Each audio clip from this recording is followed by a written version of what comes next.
A medida que crecemos en nuestra relación con Dios y seguimos su palabra, nuestro comportamiento debe cambiar, igual que el salmista en el Salmo 1 y en Gálatas capítulo 5, de versículos 19-23, Pablo compara el comportamiento de aquel que vive dominado por las obras de la carne con el de aquel que vive por el Espíritu. Aquellos que aman a Dios deben dejar que el Espíritu los cambie para producir el fruto que refleje el carácter de Cristo. En el Salmo 1:1, el hombre bendecido constantemente medita en la ley de Dios o la Torá. Esta palabra Torá se traduce como ley, pero también puede significar instrucción o enseñanza. Como resultado, podemos aplicar esto como referencia al texto completo del Antiguo Testamento. La persona que medita en la ley de Dios es como un árbol fuerte que produce fruto de la vida piadosa. Por otro lado, dado que solo Dios es la fuente de la sabiduría, aquellos que no meditan en su palabra son clasificados como malos. La persona justa tiene la sabiduría necesaria para evitar alinearse con los impíos. En conclusión, la evidencia de la sabiduría o la necedad de uno se encuentra en el fruto de su vida. La meta de la verdadera sabiduría. En el libro de Eclesiastés, capítulo 7, de versículo 11 al 12 dice: buena es la ciencia con heredad y provechosa para los que ven el sol, porque escudo es la ciencia y escudo es el dinero, mas la sabiduría excede en que da vida a los poseedores. En la sociedad actual, la preocupación por el dinero o la falta de él a menudo domina nuestras vidas. En estos versículos ofrece un vívido contraste entre la vida sabia y la vida vana. En el versículo 11 no dice que una herencia es algo malo. La sabiduría y la herencia ambas son buenas. Sin embargo, la sabiduría es mucho mayor, es mucho mejor. Ambas traen protección o refugio. Pero la riqueza no perdura. Eventualmente se desvanece.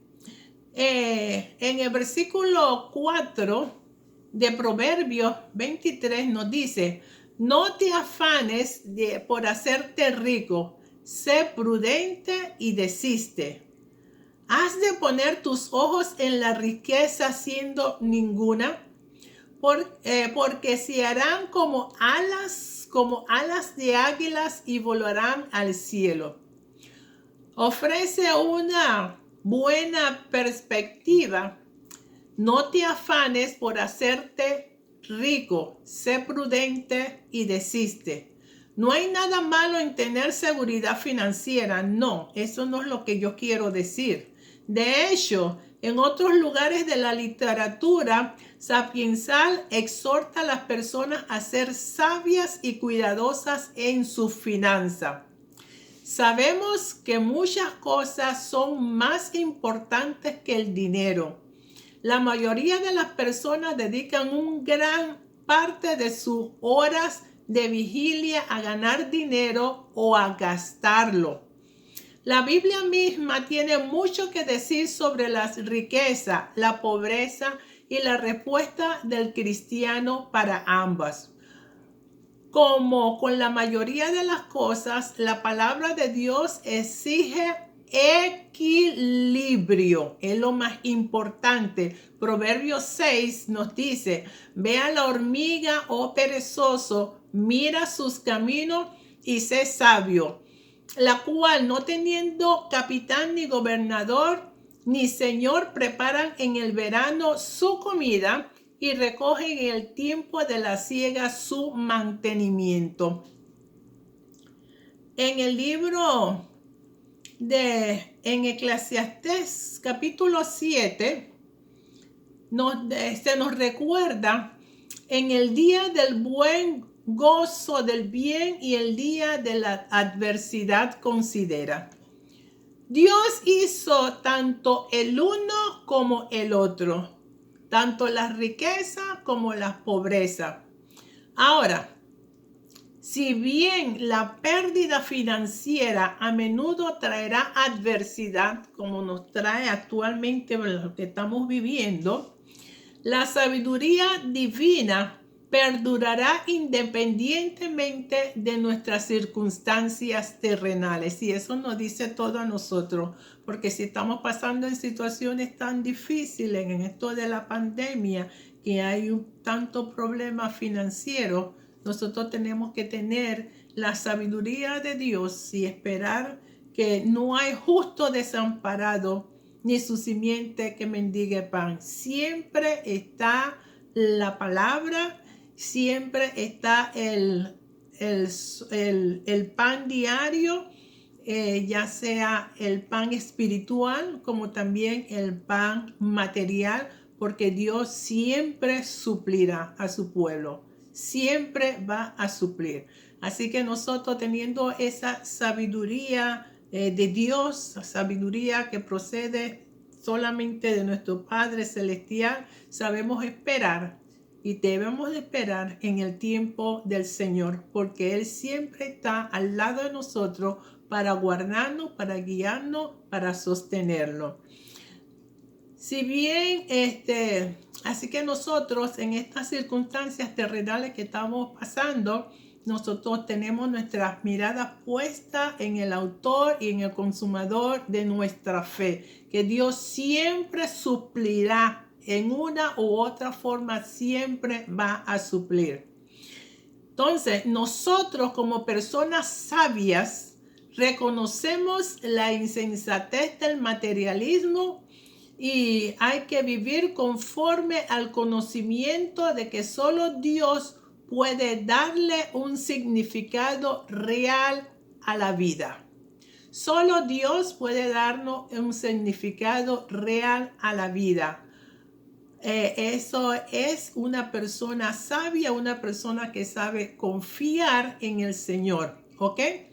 Ahora, la sabiduría divina trae obediencia. Eclesiastés capítulo 12, Salomón oró por sabiduría y Dios concedió esa solicitud. Sin embargo, nosotros sabemos por la vida de Salomón que no obedeció completamente a la sabiduría de Dios. Él no obedeció completamente a la sabiduría que Dios le dio. Dios nos da su palabra, que abunda en sabiduría y que nosotros debemos obedecer. En el libro de Eclesiastés, escrito por Salomón, probablemente hacia el final de su vida, ofrece una exploración bíblica única del significado de la vida. En el capítulo final encontramos la misma declaración que se encuentra en el capítulo 2. Vanidad de vanidades, dijo el predicador. Vanidad de vanidades, todo es vanidad. A lo largo de estos 12 capítulos, Eclesiastés expresa todas las formas en que Salomón buscó placer y el significado en su vida, y todas fueron en vano. Los versículos 9 al 14 constituyen el final que expresa el verdadero significado de la vida escrita o resumida en el versículo 13, que dice: el fin de todo el discurso oído es este: teme a Dios y guarda sus mandamientos, porque eso es el todo del hombre. Los versículos 9 y 10 resaltan la sabiduría de Salomón, incluida la manera en que transmitió el conocimiento al pueblo bajo su liderazgo. Y dice: cuando más sabio fue el predicador, tanto más enseñó sabiduría al pueblo. E hizo escuchar, e hizo escudriñar, y compuso muchos proverbios. Procuró el predicador hallar palabras agradables y escribir rectamente palabras de verdad.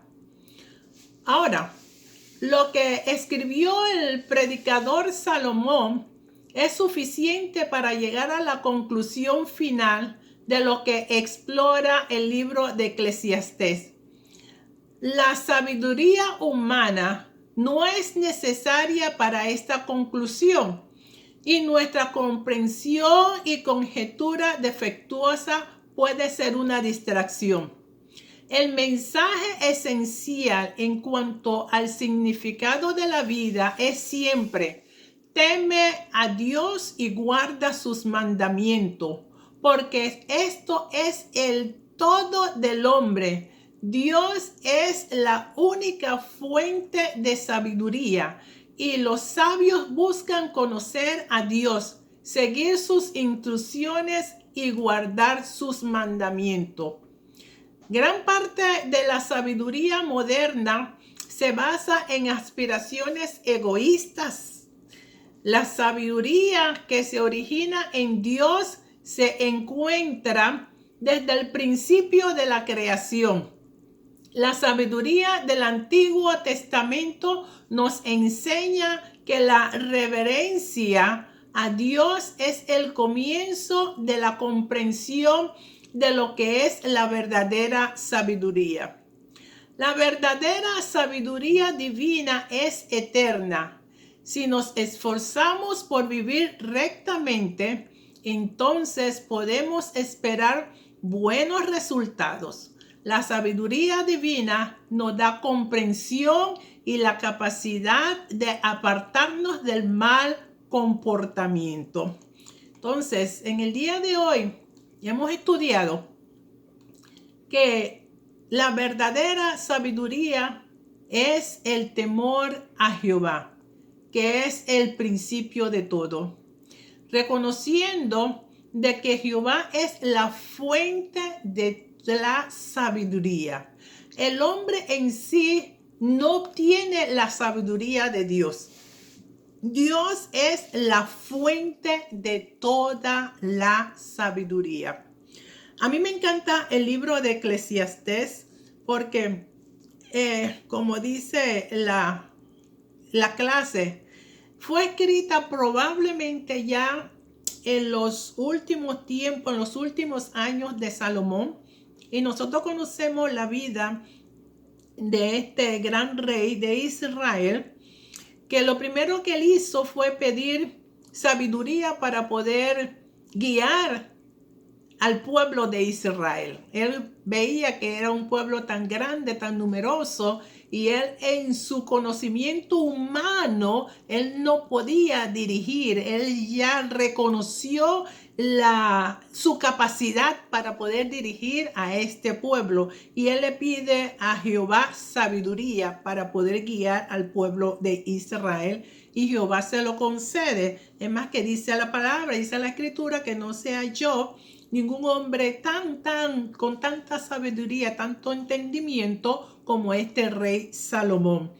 Y en el libro de Eclesiastés nos habla a nosotros que ya en el último capítulo 12, él hace un resumen de toda su vida.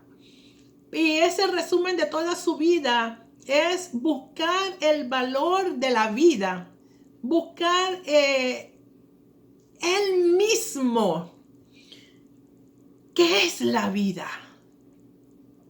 Y él intentó buscarlo en toda clase de placeres. Y cuando hablamos de toda clase de placeres, él en toda clase de placeres que él lo escribe. Y al final de cada placer o de lo que él pensaba que lo iba a llenar a él y le podía dar la explicación de lo que él estaba buscando, se encuentra de que había un vacío. A pesar de que era el hombre muy inteligente, pero él buscaba esa respuesta a la vida, el significado de la vida en cosas materiales. Por eso que seguía con ese vacío.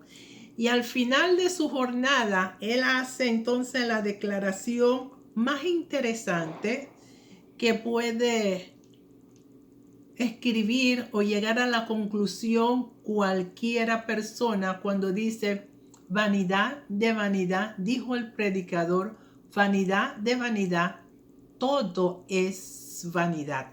Así que todo lo que se puede encontrar en la tierra, toda la gloria de dinero, toda la gloria de fama, toda la gloria de conocimiento, toda la gloria de posiciones, todo es vanidad.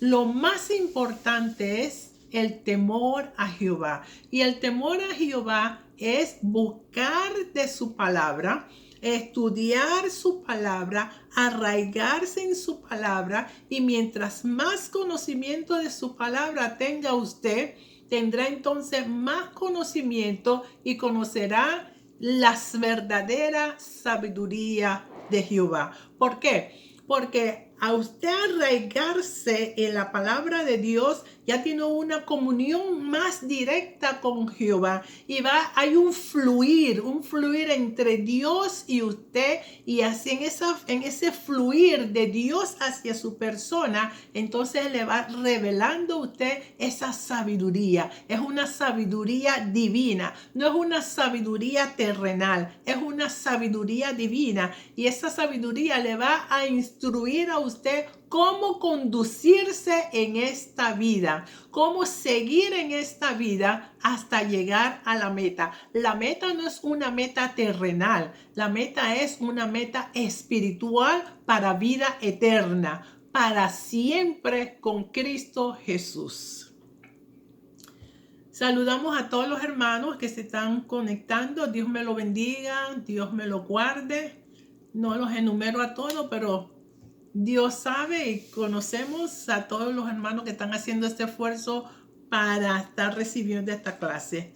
Así que Dios me lo bendiga, Dios me lo guarde y nos vemos en el servicio en el día de hoy, primer domingo del mes, y tenemos Santa Cena. Dios me lo bendiga y Dios me lo guarde y vamos a orar. Amantísimo Dios y Padre nuestro que estás en los cielos, te damos gracias por esta oportunidad que nos has dado, Padre amado, de haber impartido esta clase sobre la sabiduría tuya.